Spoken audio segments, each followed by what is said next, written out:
Thank you. Summer has come, so I think it's time for us all to wrap things up and think about not sitting in a lecture hall.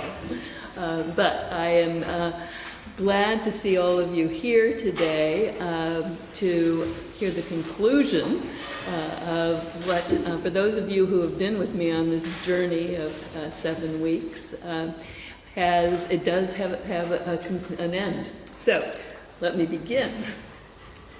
Last week I mentioned that Americans were shocked when New York Governor Nelson Rockefeller's 23-year-old son Michael disappeared in the wilds of New Guinea. This was back in 1961.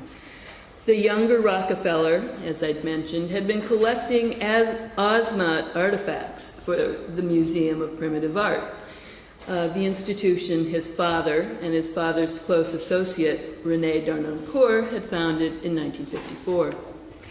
One point that I did not dwell on was the fact that the legacy of Michael Rockefeller's death has spawned an entire cultural industry of novels. Here's one you might want to take a look at, The King of America by Samantha Gillison, whose mother is an anthropologist. Samantha, as a young girl, spent over a year in the highlands of New Guinea. She's now an acclaimed novelist, and this book is her idea about Michael Rockefeller. There have also been nonfiction books that recount the story.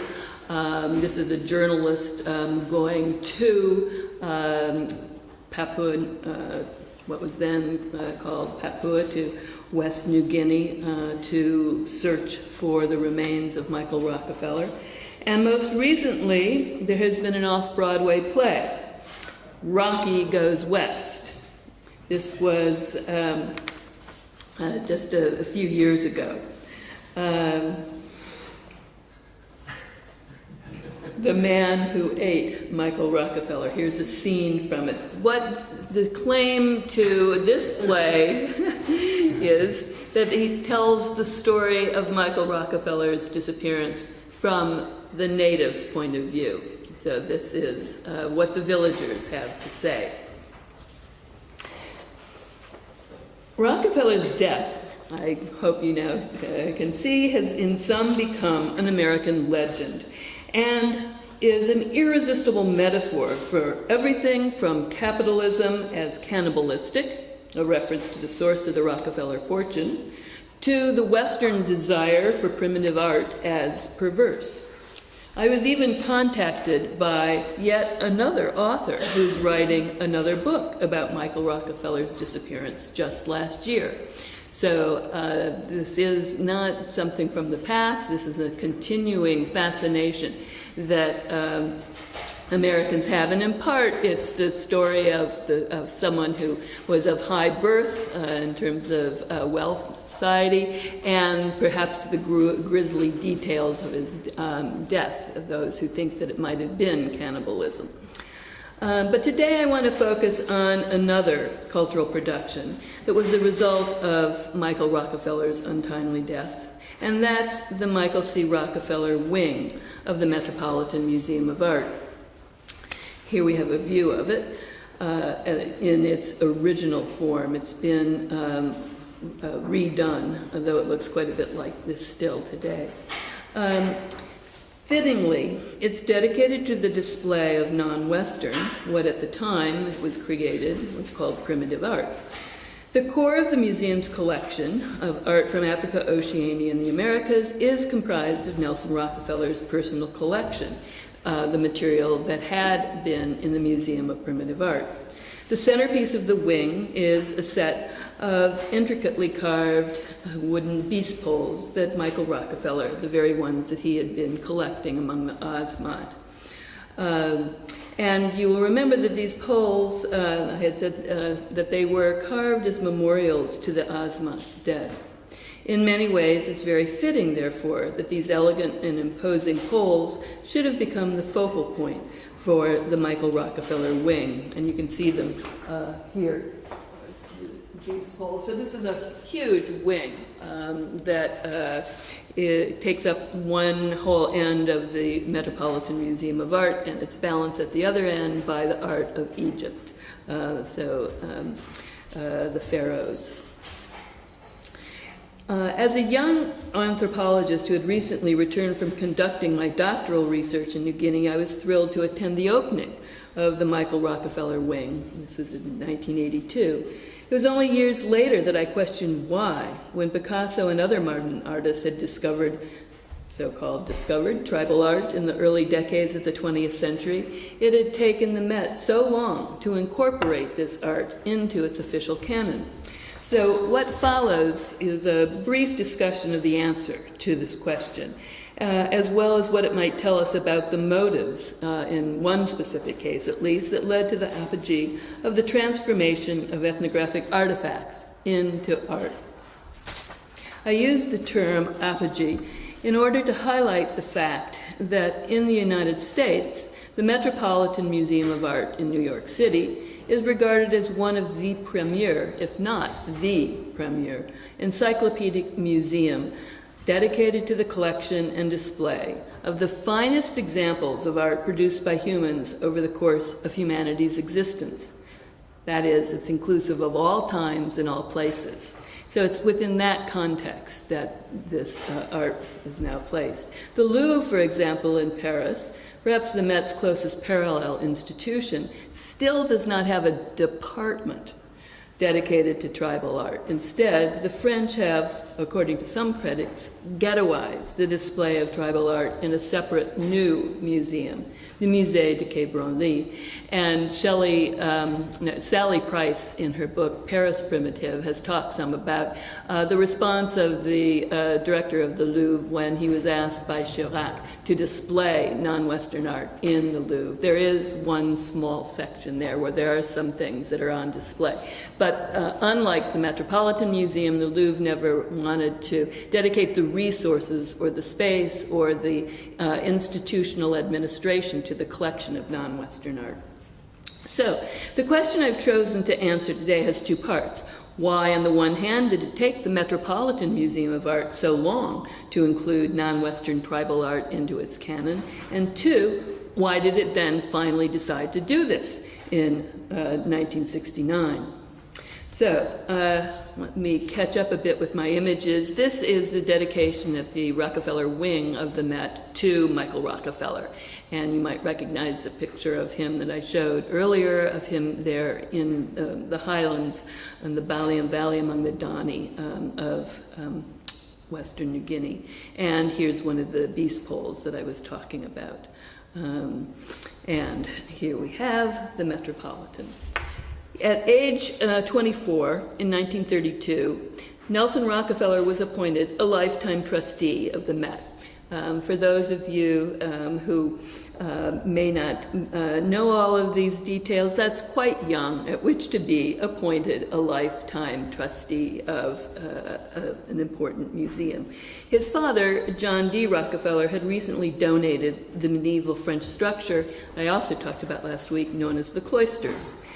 Early in his tenure as a trustee, Rockefeller had tried unsuccessfully to interest the trustees in acquiring pre-Columbian art from Mexico and Peru, New World cultures that appealed to Westerners in part because of their complexity and the sophistication of their cultures. And as I had mentioned earlier, the museum's conservative trustees were disinterested at the time. Undaunted, Rockefeller, who for both personal and political reasons was drawn to the cultures of Latin America, personally, as I had mentioned, through his family's oil investments in Venezuela, politically, regarding his concern about fascism as it grew in strength in Europe in the late 1930s and 40s, so he was concerned that it might gain a foothold in Latin America, he developed a form of cultural diplomacy through his involvement with the Museum of Modern Art and his creation of the Museum of Primitive Art, to provide venues where pre-Columbian, as well as the art of Africa, Oceanian, and Native America could be displayed. So, we've already talked about the creation of the Museum of Primitive Art. I gave you some idea of the types of displays that Darnancourt had created of this art, highlighting it as important objects. Into this New York art scene entered the young art historian Thomas Hoeven. Thomas Hoeven was a scion of New York society. His father was president of the very elegant Fifth Avenue jewelry store, Tiffany's. Hoeven had been an assistant curator of medieval art at the Met, so he'd worked at the cloisters for 6 years, until then Mayor John Lindsay appointed him park commissioner. Hoeven, energetic, ambitious, fun-loving, made a name for himself as parks commissioner by creating vest pocket parks and staging what he called Hoeven's happenings. So you have to get back into the 1960s, think about the counterculture that you may have heard about. Some of you may have even participated in it. And this is a Hoeven's happening. It is a free rock concert in Central Park. So these happenings included things like music concerts, and here's Hoeven himself, and this is one of his happenings in Central Park where he set up large blank pieces of canvas and paper for anyone who wanted to express themselves about art, about New York City, about politics, whatever they were interested in doing.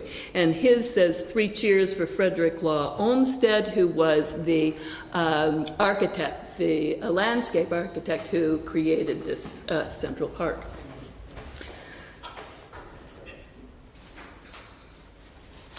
So in 1967, the Met lured Hoeven away from his post as commissioner to become the Metropolitan Museum's 7th director, after his predecessor's untimely death. Even though the trustees knew they were hiring an iconoclast, with attendance dwindling at the museum, they felt they needed a change. They also felt that Hoeven, because of his patrician background and Princeton pedigree in art history, was fundamentally one of them. He was one of the Met's crowd. During his 9-year tenure as director of the Met, Hoeven did indeed usher in a period of dramatic change. He's credited, for better or worse, with innovations large and small, from the idea of the blockbuster exhibition. It was he who did the first big King Tut exhibit. He had the idea of putting up the banners in front of the museum that were advertisements of what was on, what these blockbuster exhibits were. He had free Tuesday nights, and he created an exhibition called Harlem on My Mind. Cultural capital of Black America, 1900 to 1968. I'll come back to talk some more about this exhibit. It was a multimedia display of photographs that was a first for the Met. It was also under Hoeven's tenure in 1969 that the trustees decided to establish a department dedicated to the collection, study, and display of primitive art, and to build a new wing of the museum to house it. The decision represented a major commitment of funds for administration and infrastructure. Equally important was the ideological and the cultural shift it represented. This shift, a museum of fine art recognizing tribal artifacts as high art, was one that the French cultural minister André Malraux, a Nobel laureate, considered not simply to be, quote, this is quoting Malraux, not simply an aesthetic phenomenon like the advent of a new school, but a phenomenon of civilization like the Renaissance. So these are Malraux's words in commenting upon the Metropolitan Museum of Art's decision to incorporate non-Western art, primitive art, into its canon. The question remains, though, as to why this decision was made by the trustees of the Met in 1969. So this was Hoeven's idea to ask the trustees to incorporate Rockefeller's collection, but the trustees had to make the decision. I suggest that it was as much a combination of personal, economic, and political reasons as it was an aesthetic, philosophical, or moral decision, which is what Malraux was commenting on. Nonetheless, as Malraux pointed out, the result was a momentous cultural shift, which, if not necessarily equal entirely to that of the Renaissance, like that movement represented a tremendous shift in perspective.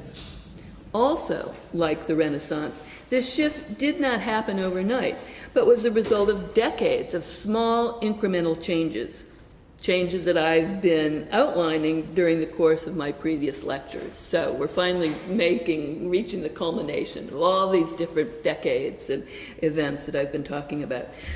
As I mentioned last week, in 1969, there were major exhibitions of Nelson Rockefeller's collection in 3 museums in New York.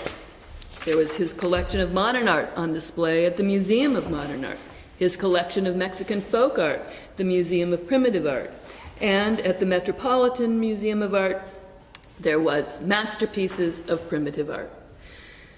However, on a personal level, 1969, as I also had mentioned to you last week, represented a turning point for Rockefeller.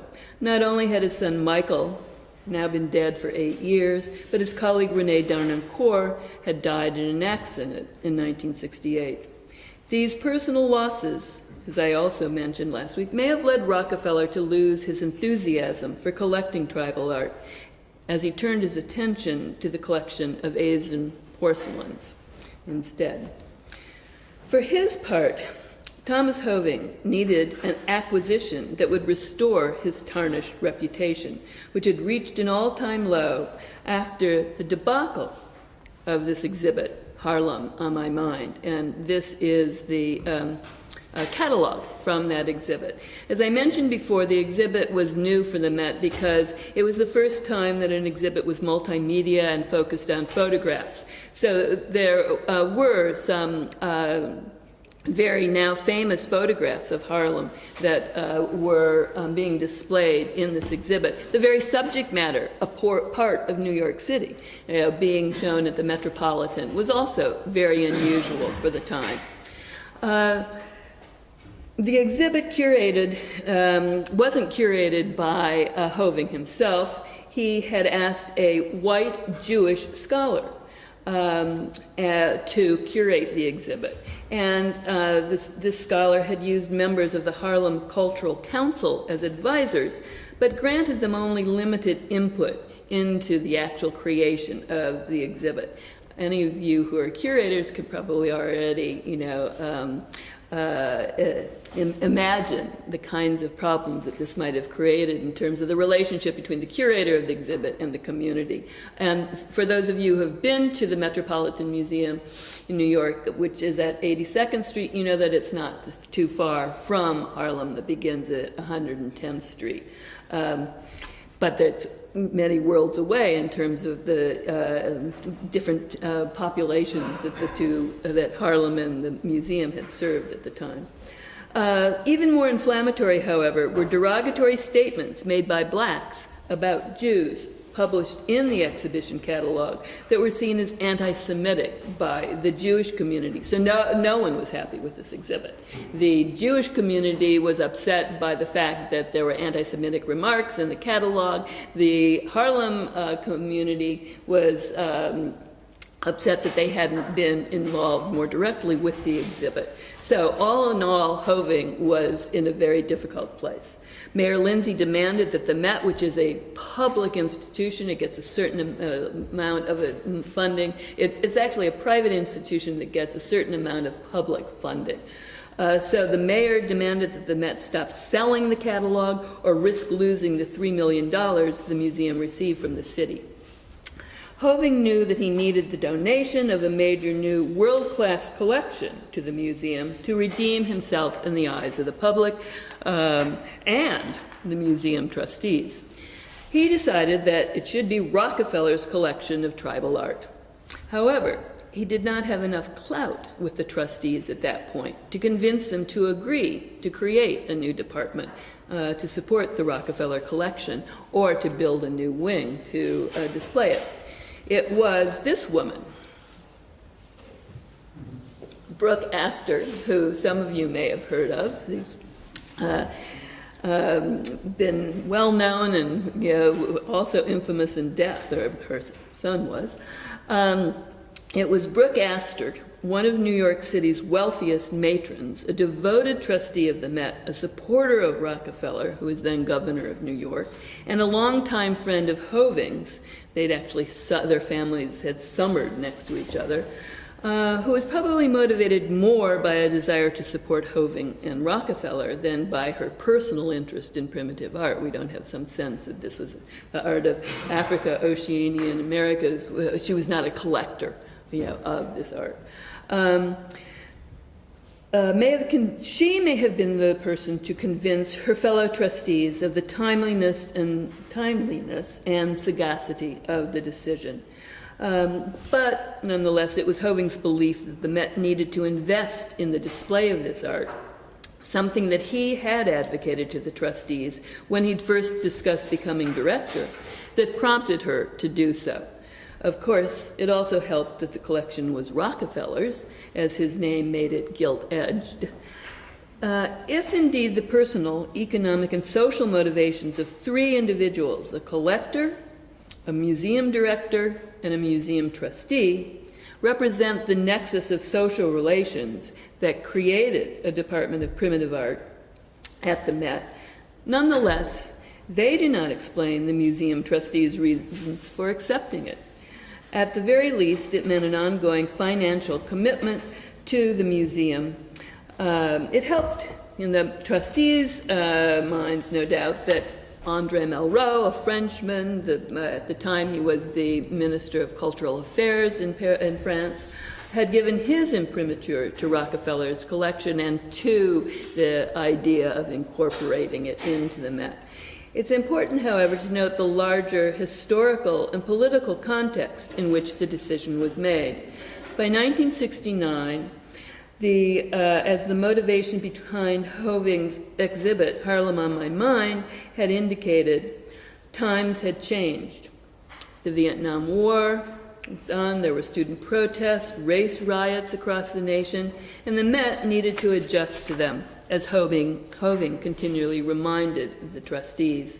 If earlier generations of Met trustees hadn't been motivated to take seriously the interest of modern artists in tribal art, by 1969, radical chic, and I use that term in quotes because there was an American journalist named Tom Wolfe who gave birth to that term in reference to people like the conductor Leonard Bernstein having events for the Black Panthers, a radical black political group, at his Fifth Avenue apartment.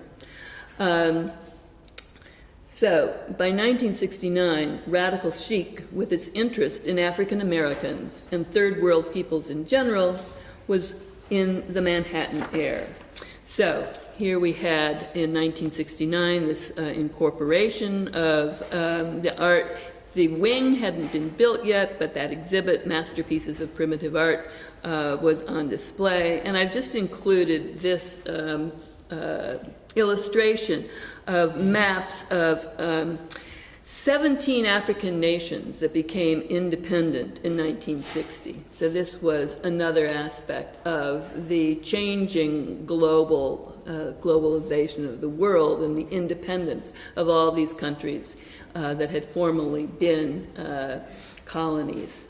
And from its inception in the 1880s as New York City's preeminent public art museum, the Metropolitan Museum of Art's stated purpose was the betterment of the American public through the ennobling effect of fine art.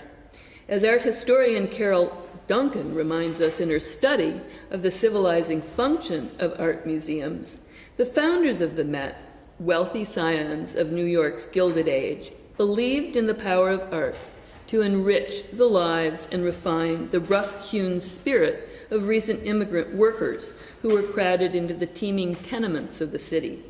Hence, the importance of museums as ritual spaces, and this is Duncan's term, dedicated to this civilizing function.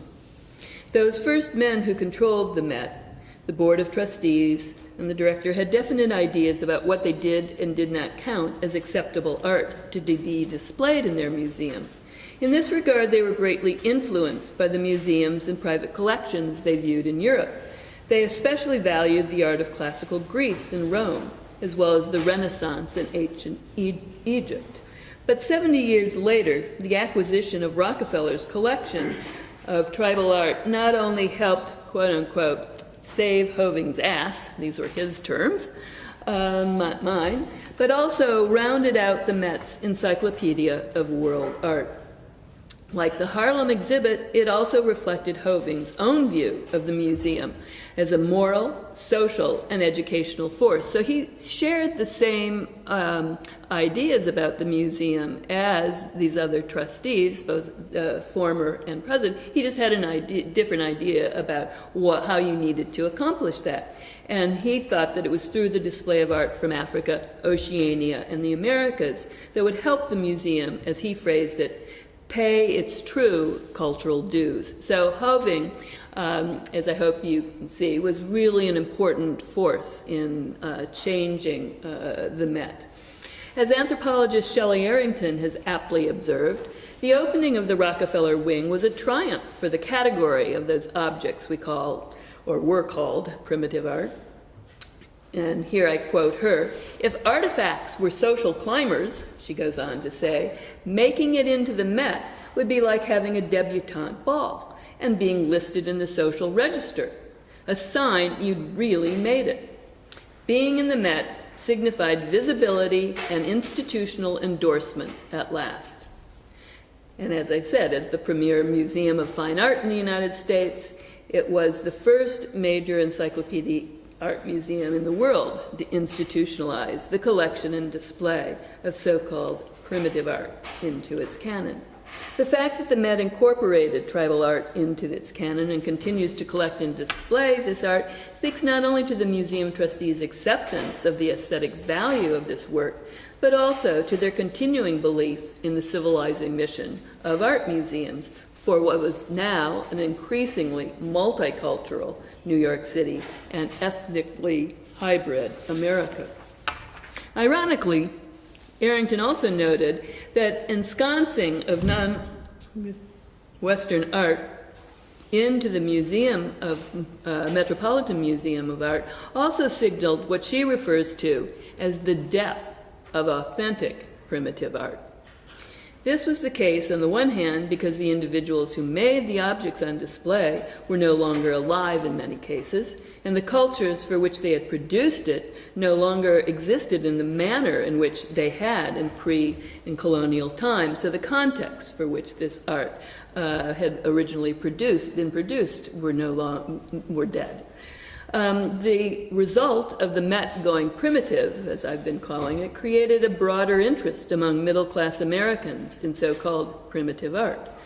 Thus, the recategorization of these objects as fine art had also led to their escalation in value as art objects. And I had showed you, or talked a little bit about the escalating market prices for objects that Nelson Rockefeller had purchased, thus also leading to the development of a burgeoning industry in the manufacture and sale of fake primitive art. And I had meant to include a slide here. I was at a flea market in Paris this past weekend, and there's lots and lots of these fake masks, on sale there.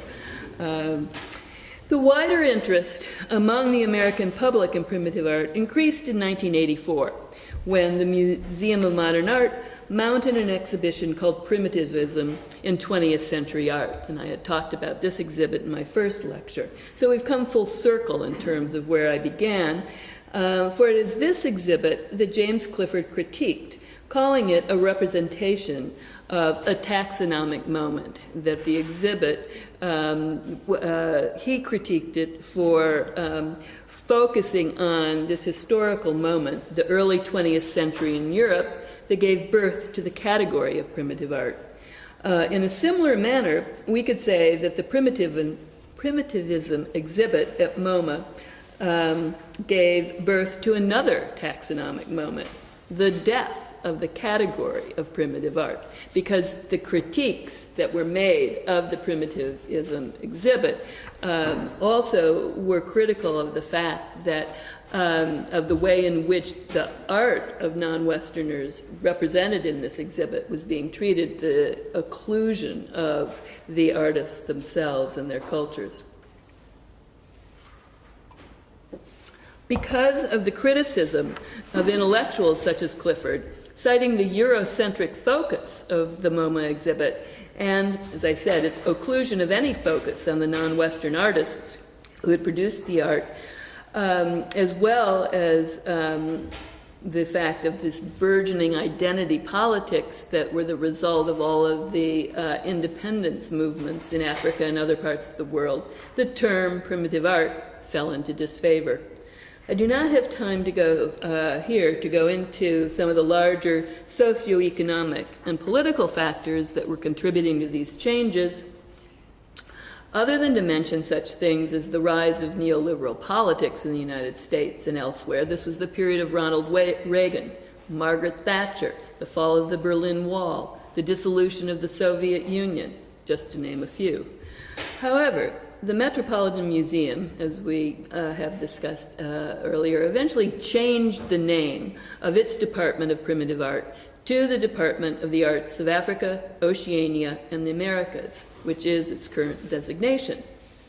Other significant events at this time in the 80s included the creation of the Center for African Art in New York City and its groundbreaking exhibition titled Art Artifact, curated by Susan Vogel, who is an art historian of African art, a former curator of African art at the Metropolitan Museum of Art, and before that at the Museum of Primitive Art. So she left these two museums and became the director of a center dedicated specifically to the art of Africa. And in this exhibit, which shows you both, this is a net, so she used this to represent object or artifact, an everyday artifact, and art, sculpture, a head that had been created by an African artist. And so she used this exhibit to question these categories. Over at the Metropolitan Museum of Art, Douglas Newton, who had moved with Rockefeller's collection from the Museum of Primitive Art to become the first director of the Department of Primitive Art at the Metropolitan, organized a groundbreaking exhibition of Maori art. So this was also in 1984. It was the first time that many sacred Maori objects had been allowed to be displayed outside of their native land, outside of New Zealand. Besides the uniqueness of this event itself was the fact that Newton, with the help of his New Zealand compatriots, some of which were Maori in background, had arranged with the Met officials to bring over several Maori elders, guardians of the sacred patrimony of their ancestors. So here we can see some of these objects on display at the Met, and here we see the opening exhibit, or not exhibit, the opening event.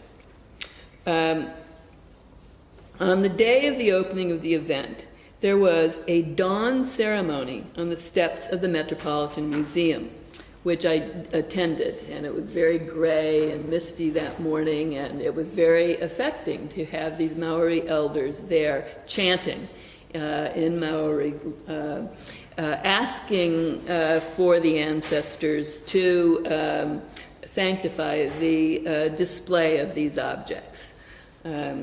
This photograph was reproduced on the front of the New York Times and in many other places because it was quite striking to see this Maori elder there in his brief attire.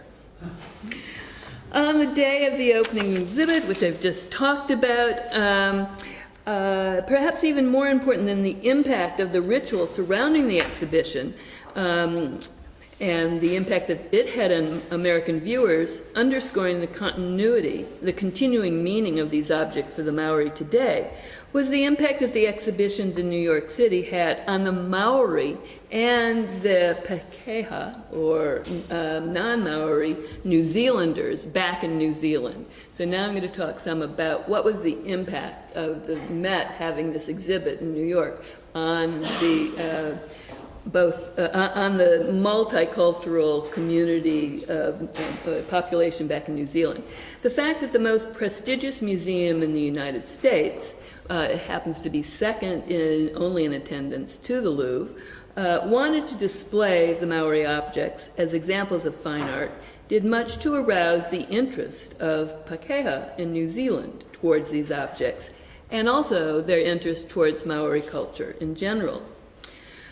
When the objects on display at the Met were returned to New Zealand, there was a major exhibition of them in Auckland, New Zealand. So the return of the objects to New Zealand led the New Zealand Museum, led a museum in Auckland to have the Return Home exhibit, so that everyone in New Zealand could see all these objects that had been on display in New York. As further evidence of the lasting importance of the Met's exhibition for the Maori community at large is that as recently as 2011, there was a 25-year celebration in New Zealand that commemorated the original Te Maori exhibition in New York. So, again, this is ongoing for the Maori community, the importance of the display of these objects in places as far away as the United States. They haven't gone out of New Zealand again since then, as far as I know. Following Newton's lead, let's see. So on the one hand, Newton's organization of the Te Maori exhibit was the beginning of a new era in fine art museum installations, because it acknowledged and honored the living members of the culture that had produced the objects on display. On the other hand, we could say the exhibition harked back to Darnancourt's inclusion of Native American artists in the 1941 exhibition of Native American art at the Museum of Modern Art. And there's a direct lineage between Newton and Darnancourt, because Newton had worked with Darnancourt at the Museum of Primitive Art. Following Newton's lead, both fine art and ethnographic museums have developed new ideas in the attempts to combat the anti-colonialist, anti-Western sentiment first expressed by the French filmmakers Chris Marker and Alain Resnais in their 1953 film, Les Statues Meurent aussi. In this film, a documentary about African statues on display in French galleries and museums, the filmmakers expressed the politically charged idea that when Westerners removed African statues from their indigenous origins and placed them on display in Western museums, the act was tantamount to symbolically killing the statues, as they were no longer able to live the lives they were meant to in their original context. And one thing that's interesting about this particular film is that that film is now on display at the Musée du Quai Branly, but it had been banned in France when it had first been produced because of its anti-colonialist sentiment. In 1989, Jean-Hubert Martin attempted to counter anthropologists and post-colonial scholars' criticisms that the Museum of Modern Art's primitivism exhibit had been Eurocentric in its focus. And he curated this very large exhibit called Magiciens de la Terre at the Georges Pompidou Center in Paris. There may be some of you who have seen this exhibit. This exhibition included works of art by contemporary artists from 100 countries, 50 of which were non-Western countries, 50 of which were Western countries. Even this attempt, and here's an example of the juxtaposition between contemporary art by the circle at the back is by a British artist, Richard Long, and on the ground is a sand painting by a group of Australian Aborigines. This exhibition, even this attempt at inclusiveness, the title was meant to imply that all artists were magicians, an idea resonant with Alfred Gell's concept of art as a technology of enchantment, met with criticism for its illusion of equality and its focus on third world art, and this is a quote from Martin, uncontaminated by Western codes of behavior. In other words, what the curators did was went to remote rural places in countries like India or Mexico and ignored art that was being produced by contemporary artists living in places like Mumbai or Accra, other urban centers. So it was a particular idea of what was non-Western art that the critics were complaining about. In recent years, Western art museums have begun to recognize the work of a variety of living artists who are the descendants of the individuals whose work is described by Arrington as authentic primitive art or by Martin as folk art. For although it may be true that primitive art no longer exists, non-Western artists are flourishing in urban, rural, and transnational contexts. Here I'd like to highlight briefly a few examples of the kind of work they are producing in the museums where this work has been shown. And I'm going to apologize first for not including the work that Eva Raab has done on contemporary Papua New Guinea artists. I wasn't able to incorporate some pictures of that work, but she has been in the forefront of acknowledging that there is contemporary, exciting contemporary work being done by artists in countries like Papua New Guinea. One of the other objects that I want to talk about is the throne of weapons that resides in the British Museum as part of its permanent collection of African art. In the tradition of Tombs of the Unknown Soldier, the throne of weapons is a memorial to all of the individuals who lost their lives in the civil strife that dominated Mozambique for many years during the second half of the 20th century. It is made from parts of weapons imported to Africa from all over the world, a legacy of capitalism and colonialism in this former Portuguese colony that controlled Mozambique for 500 years until its independence in 1975. The guns that make up the chair, and this is a quote, track the 20th century history of Mozambique. The oldest, forming the back, are two antiquated Portuguese rifles. So if you look closely at that, you might be able to point and pick out the rifles versus the Uzis. The former Soviet Union and its allies, such as Cuba, helped the left-wing resistance movement defeat the Portuguese. Hence, the arms of the chair are from Soviet AK-47s, the seat from Polish and Czechoslovakian rifles, and one of the front legs is the barrel of a North Korean AKM. This is the Cold War as furniture, the Eastern Bloc in action, fighting for communism in Africa. And that was a quote from the director of the British Museum. The throne was made by a man named Keister, a Mozambican artist. He chose to call the chair a throne because of the symbolic significance of the word throne in Africa, where traditionally there are few, if any, chairs.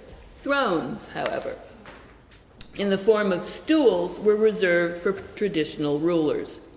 But this is a throne on which no one is meant to sit.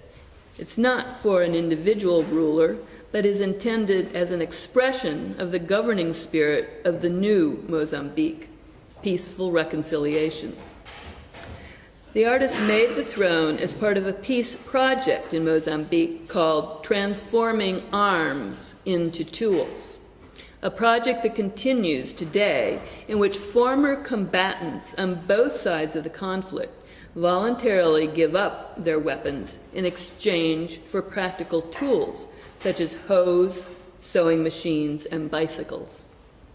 Keister, who lost family members to the conflict, said the following about the two rifle butts that form the back of the chair, that, if one looks closely, appear to be smiling faces. He said, "There is no conflict between us anymore. I don't care. I didn't carve the smile. It's part of the rifle butt. The screw holes and the mark left from where the strap was attached to the gun. So I chose the guns that had the most expression. At the top, you can see a smiling face, and there's another smiling face, the other rifle butt, and they are smiling at each other as if to say, 'Now we are free.'" However, in contrast to the peaceful message of Keister's throne, we are also reminded that there are ongoing intertribal struggles that still exist in many parts of the world. And these are shields I'm going to show you that are relatively new from the highlands of Papua New Guinea, where as a result of independence, there have been, over the years, a resurgence of tribal warfare. But now the designs that are used on these shields include such supernatural heroes as the Phantom. And this one, 666, is a reference to both the bird of paradise is the country of New Guinea. It's also seen on a brand of Paradise beer, and a 6-6 is a all-night disco. So I think the reference is to the ability of warriors to fight for a long time. And here we have an exhibit of these shields in a gallery in New York.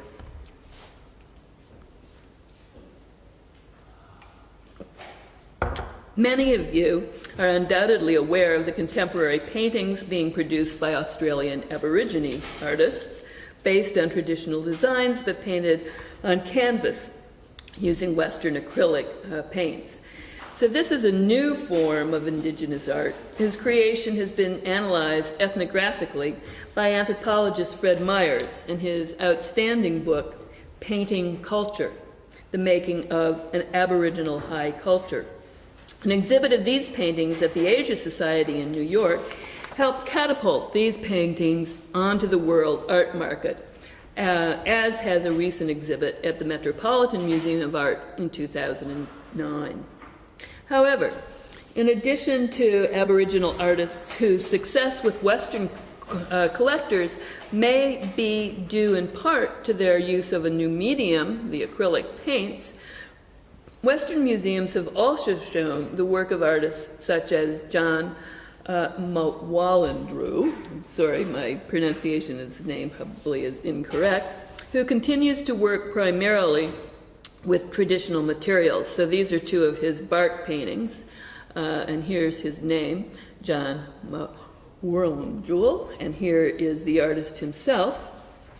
His work can be seen at the Musée de Quai Branly, and it was also the focus in 2005 of an exhibition in Basel, Switzerland, at the Museum Tinguely.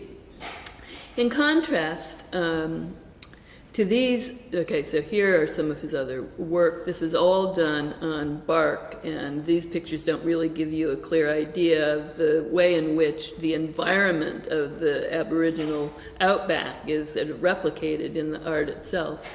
And here he is in Paris, where he had a residency at the Musée de Quai Branly, and he painted, sorry, this doesn't come out very well, the ceiling of the gift shop there at the Musée de Quai Branly. So in contrast to these artists who still live in rural areas, such as the Australian outback, there's a new generation of young, urban, cosmopolitan artists who are, while inspired by such authentic artifacts of their past, as I've just shown you that John Mawalendru still makes, seek to transcend the limits of being simply African or Samoan or Pacific, but instead are interested in transforming the past into new identities and images for the present. And so this is a poster from an exhibit called Reconfiguring an African Icon, that was curated in 2011 at the Metropolitan Museum, and it included the work of an African artist who we see here, Romuald Hazume, who is from Benin. And as you can see, he was influenced by traditional African masks, in this case Yoruba, but his masks are made from recycled plastic. And in this case, we have a recycled plastic gasoline jerry can. And so he pays homage to his African background and ancestry, while ironically pointing out the effects of Western technology and change.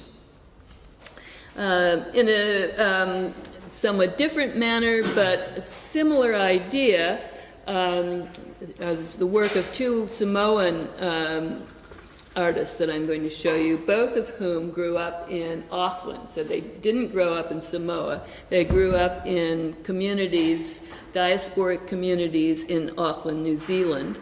And in both cases, the artists Rosanna Raymond, whose work you see here, and Shigeyuki Kitaro, have been influenced by representations of their ancestors, and in this case, photographs, and they also are creating photographs, and they are the performer in these photographs. So, here we see Rosanna Raymond, who currently lives in London. This is called Rave On Maiden, kind of a play on Raven Maiden. This is her take on trying to overturn what she calls the trope of the dusky maiden, that of the often naked or semi-naked Pacific Polynesian maiden. Dusky She Ain't Dead, She's Just Diversified is the subtitle to this photograph by Carrie Brown, who is her husband. Here, Full Tusk Maiden. And she's also a performance artist, as you can tell from these photographs, and has curated events such as Manufacturing Savages.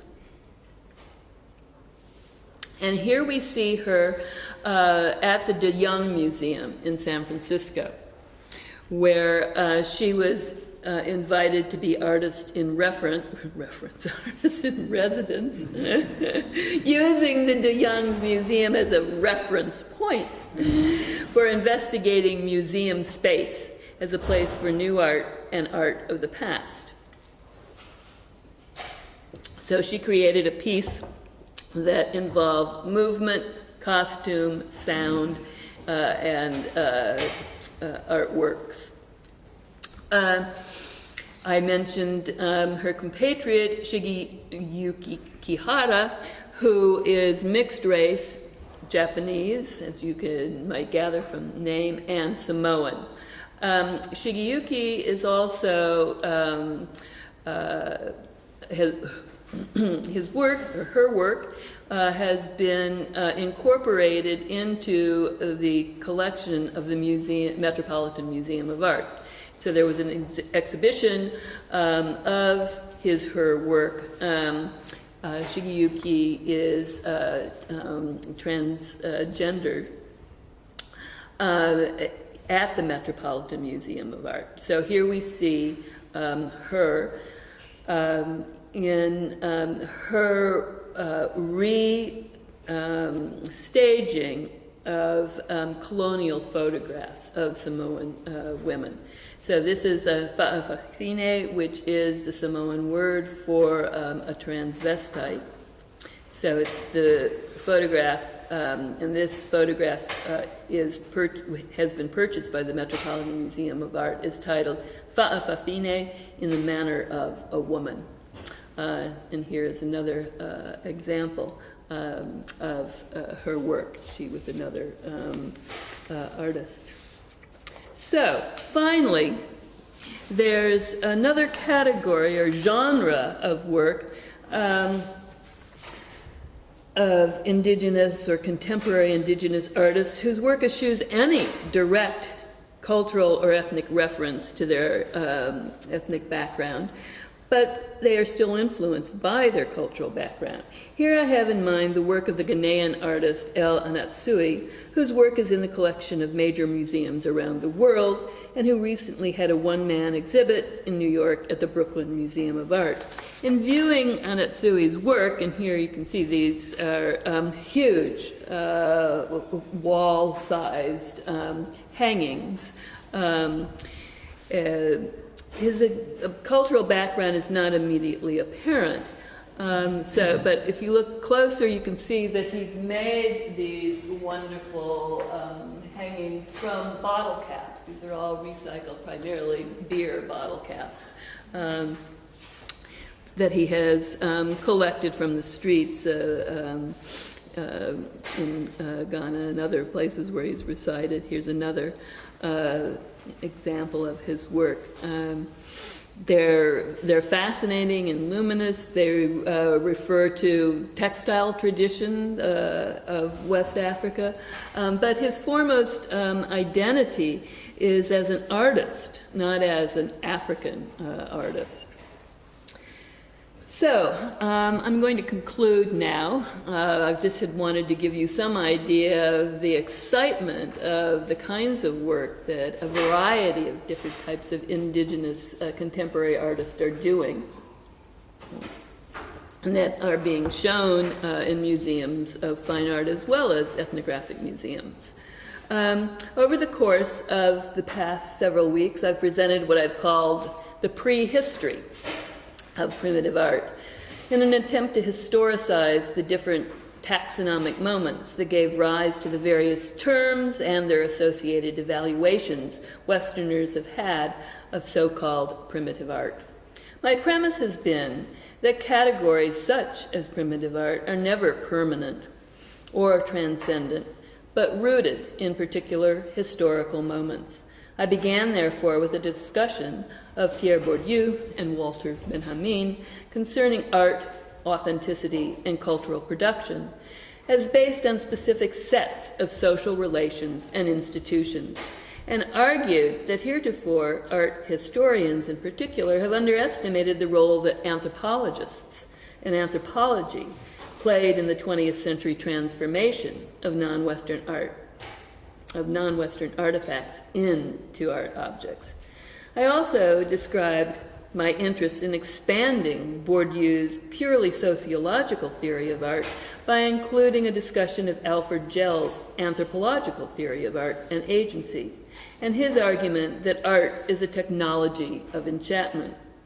Using the example of art from Melanesia, I then described the indigenous meanings associated with some of the best-known styles of oceanic art found in Western museums, and ways in which they, using Gell's terminology, embodied complex intentionalities and mediated social agency. How, in other words, persons and art objects merged together in conceptualization.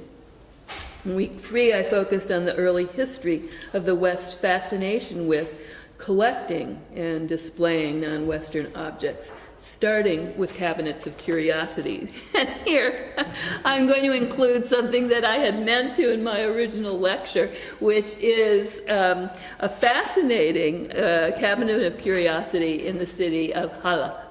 That those of you who aren't aware, you can go and see this. It's restored. It was in the top floor of this building, which used to be an orphanage in Harlem. And it was renovated in sometime in the early 19th century, and then obviously because of various political incidents had been closed down. But now, as I said, it's been repainted, and people who have seen it have told me it's just absolutely exquisite, that it's well worth the trip there to see. So, I had introduced the idea of cabinets of curiosity because of the idea of the concept of curiosity. Other terminology for these objects were pagan idols, worthless except as firewood, and finally, in the transformation into the late 19th century, into scientific objects known as ethnographica. Week 4, I focused on the avant-garde, its fascination with l'art nègre, but shifted the discussion to the role that New World artists such as Miguel Covarrubias played in expanding both European and American interest in non-Western art, particularly the art of Mexico, Oceania, and Native America. It was during this period, particularly in the 1920s and 30s, that non-Western objects were transformed into primitive art. And here I just want to put a plug in for this fascinating exhibit that just opened at the Musée de Quai Branly about the collector Charles Raton, and it's aptly titled L'invention des arts primitifs, so the very topic that I've been talking about, the invention of art, of primitive art. There's wonderful memorabilia, ephemera in this exhibit, as well as actual objects. Here is an invitation to an exhibit he had called La Mode au Congo. So the style of fashion in the Congo, that was all hats, very reminiscent of some of what you can see at your own Museum of Weltkulturen here. That also relates to the next topic that I talked about in week 5 about the importance of display in creating this category of primitive art. So I argue that the discovery of non-Western art by artists and connoisseurs was greatly influenced by the way in which collectors and curators displayed these objects, Raton being one of them. Simultaneous with their redefinition as objects of art was their display in galleries and museums in the same manner in which statues and other highly valued Western objects of art were displayed. Taking my lead from Gregory Bateson's review of René Darnancourt's exhibit, Arts of the South Seas, I suggested that art exhibits themselves should be considered as art objects, and therefore, in Gell's terms, also as objects that can enchant. I also suggested that new forms of shop window displays developed in France and transported to the United States influenced how curators such as Alfred Barr and Darnancourt installed non-Western art at the Museum of Modern Art. Week 6, I focused on Nelson Rockefeller as the American collector who did the most to transform the value and meaning of primitive art in post-war America by creating the Museum of Primitive Art.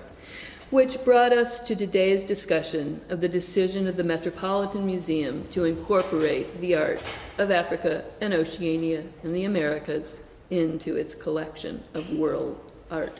To conclude, although we no longer use the category primitive art today to refer to non-Western art, there's no doubt that our Western perceptions of human creativity and imagination have been expanded by our contact with objects from non-Western cultures, as have the perceptions of indigenous contemporary artists themselves. All of our visions have been enriched through what many art historians and anthropologists now refer to as world art, another category that will no doubt be superseded by a future taxonomic transformation. So, thank you.